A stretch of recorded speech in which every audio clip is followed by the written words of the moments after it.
Bonjour et bienvenue dans cette nouvelle vidéo où l'on va voir comment trouver une bonne action pour investir en bourse. Alors il faut savoir que là les indicateurs que je vais vous donner dans cette vidéo, ils vont vous permettre concrètement de, de comprendre le système des marchés financiers, pourquoi une action monte, pourquoi une action descend. Et, et voilà, c'est vraiment quelque chose d'important pour moi. Beaucoup de personnes investissent en bourse sans avoir connaissance de ce que je vais vous dire dans cette vidéo. Donc restez vraiment attentifs. Et puis avant que je commence cette vidéo, pensez à télécharger mon livre qui est dans la description totalement gratuitement. C'est un livre que j'ai mis au format numérique et qui va vous permettre d'avoir toutes les bases pour réaliser un investissement correct, même un bon investissement en fait, qui va vous permettre de toucher des dividendes notamment. Et je vous donne des clés pour analyser la situation financière d'une entreprise, pour bien réaliser votre premier investissement ou vos investissements futurs si vous êtes déjà investisseur. Donc je vous laisse faire ça rapidement. Et puis en attendant, on va quand même parler de ce que j'avais à dire dans cette vidéo. Donc la première chose à faire pour trouver une bonne action en bourse, c'est de comprendre que une action, c'est avant tout une part d'une entreprise. Quand vous achetez une action Orange par exemple, de l'entreprise Orange, eh bien une action, ça représente une part de l'entreprise. Ça représente une part du capital de l'entreprise. Et donc, quand on achète une action, en fait, on achète surtout une part d'entreprise. Donc, ce qu'on doit analyser, c'est assez logique que c'est l'entreprise et pas l'action. Et ça, c'est quelque chose, beaucoup de personnes vous diront l'inverse. Ils vont vous dire, si tu achètes une action, il faut avant tout analyser l'action. Mais pour moi, c'est quelque chose qui est pas logique, parce qu'une action, c'est quoi? En soi, c'est rien l'action. On va pas analyser le cours d'une action, ça veut rien nous dire. Après, c'est ce qu'on appelle de l'analyse graphique. Et là, pour moi, l'analyse graphique, c'est tout de suite plus compliqué. Ça demande énormément de connaissances, énormément de savoir-faire. Alors que analyser la situation financière d'une entreprise, bien sûr que ça demande des connaissances, mais c'est beaucoup plus simple. C'est quelque chose, vous allez le faire une fois, et après, vous arriverez petit à petit à le faire de plus en plus rapidement. Et donc, vos investissements seront de plus en plus fiables, de plus en plus justifiés. C'est-à-dire que vous vous baserez sur des éléments vraiment concrets qui vous permettront de vous assurer que votre investissement sera le bon. Donc ça, il faut savoir que voilà, on doit analyser avant tout une entreprise et pas une action.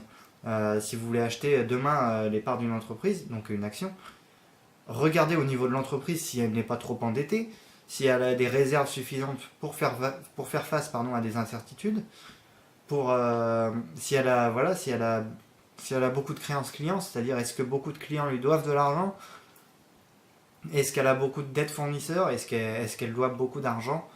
Et ça, c'est des éléments concrets qui vont permettre de voir en fait si l'entreprise se porte bien, si l'entreprise est sûre d'avoir une activité en croissance dans les prochaines années. Pardon.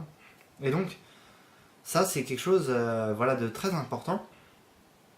Et donc, attendez, je vérifie que je n'ai rien oublié. Donc voilà, non, c'est bon, j'ai absolument rien oublié en fait dans cette vidéo. Donc, ces indicateurs, voilà, les indicateurs que j'avais à vous donner pour savoir si une action est bonne, en fait, si l'entreprise est fiable et donc que l'action va monter dans les prochains mois ou dans les prochaines années, vous devez vraiment analyser l'endettement de l'entreprise. C'est-à-dire, est-ce que cet endettement, il va évoluer dans les prochaines... est-ce qu'il a évolué, pardon, dans les dernières années, et est-ce qu'il risque d'augmenter encore dans les prochaines années? Pour ça, il faut comprendre la politique de l'entreprise, c'est-à-dire est-ce qu'elle a une politique de relance, est-ce qu'elle est en train de vouloir se relancer parce que son activité est en déclin, son activité est en baisse, et du coup elle s'endette pour investir davantage.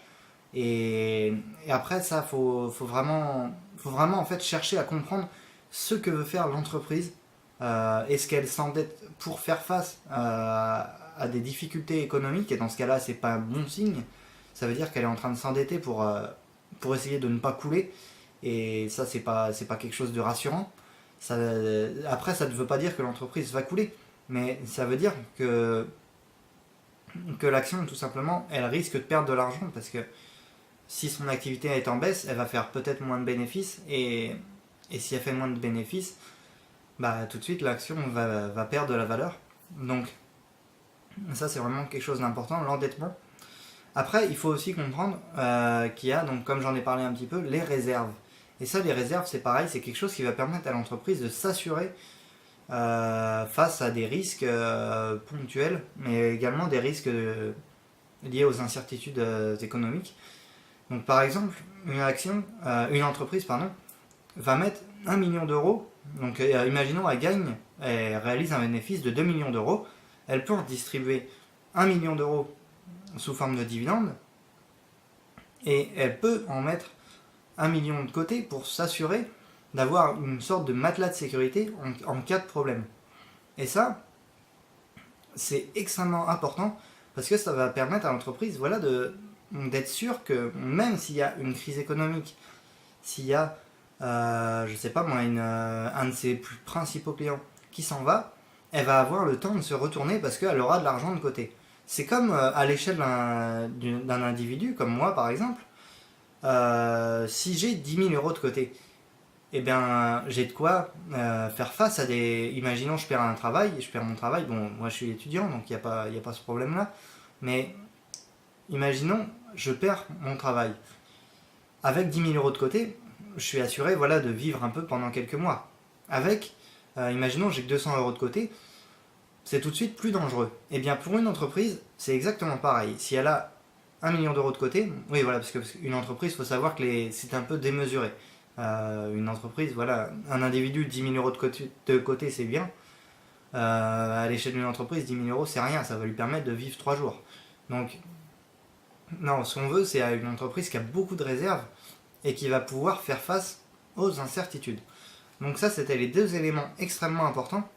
Et après, il y a un troisième élément qui est un petit peu moins commun, mais c'est d'analyser en fait à l'échelle du bilan de l'entreprise, c'est-à-dire, je ne sais pas si vous êtes au courant, mais une entreprise, ça a deux documents comptables. Et ces deux documents comptables, c'est le compte de résultat qui est une image de l'activité de l'entreprise durant un an, et il y a le bilan. Le bilan, c'est ce qui suit l'entreprise tout au long de sa vie, et ça répertorie ce qu'elle doit, donc les dettes qu'elle a auprès des banques, des fournisseurs, auprès de l'État pour les impôts. Et après, ça répertorie ce qu'elle possède et ses actifs, donc c'est les immobilisations, c'est-à-dire les véhicules qu'elle a, les locaux, les bâtiments, tout ce qu'elle possède et qui va lui permettre d'avoir, en fait, c'est ce qui lui assure un patrimoine. Quand on a des locaux, imaginons ces locaux valent 200 000 euros, on considère qu'on a un patrimoine immobilier de 200 euros, c'est 200 000 euros, et dans ce cas-là, on considère qu'on a un patrimoine immobilier de 200 000 euros. Eh bien, une entreprise, c'est exactement comme ça que ça fonctionne, et on répertorie ça dans un document qui s'appelle le bilan comptable. Et donc, ce bilan, ce qui va être important, c'est le troisième et dernier indicateur que j'ai à vous donner, c'est de regarder sur 5 ou 10 ans s'il augmente ou s'il diminue. C'est-à-dire que si vous voyez que le bilan, la première année, l'entreprise, elle avait 500 000 euros de patrimoine immobilier, 200 000 euros d'immobilisation financière, c'est-à-dire qu'elle possédait des actions, qu'elle possédait des titres de participation. Si vous voyez que petit à petit ça diminue d'année en année, elle est passée d'un million de patrimoine à 500 000, à 400 000, c'est inquiétant, ça veut dire que l'entreprise a de moins en moins de stabilité, elle perd petit à petit du patrimoine. C'est pas forcément bon, et c'est ce qu'il faut regarder. Donc ça, c'était vraiment le troisième indicateur, c'est analyser le patrimoine de l'entreprise au travers du bilan comptable. Donc, j'espère vraiment que ces trois indicateurs vous permettront de comprendre un peu mieux comment fonctionne une entreprise et comment savoir si une entreprise est solide financièrement. Donc, je vous laisse sans plus attendre vous abonner à ma chaîne si cette vidéo vous a plu. Si vous trouvez que j'ai oublié des choses ou que j'ai pas bien expliqué certaines choses, dites-le moi en commentaire et je prendrai vraiment un plaisir à vous répondre. Mettez également un j'aime, ça me ferait extrêmement plaisir, ça me permettrait de me motiver à faire de nouvelles vidéos. Et puis pensez à récupérer votre exemplaire de mon livre totalement gratuitement. Le lien est dans la description, vous aurez des tonnes d'informations. Donc pensez vraiment à le faire. Et puis je vous dis à bientôt dans une prochaine vidéo. Allez, salut!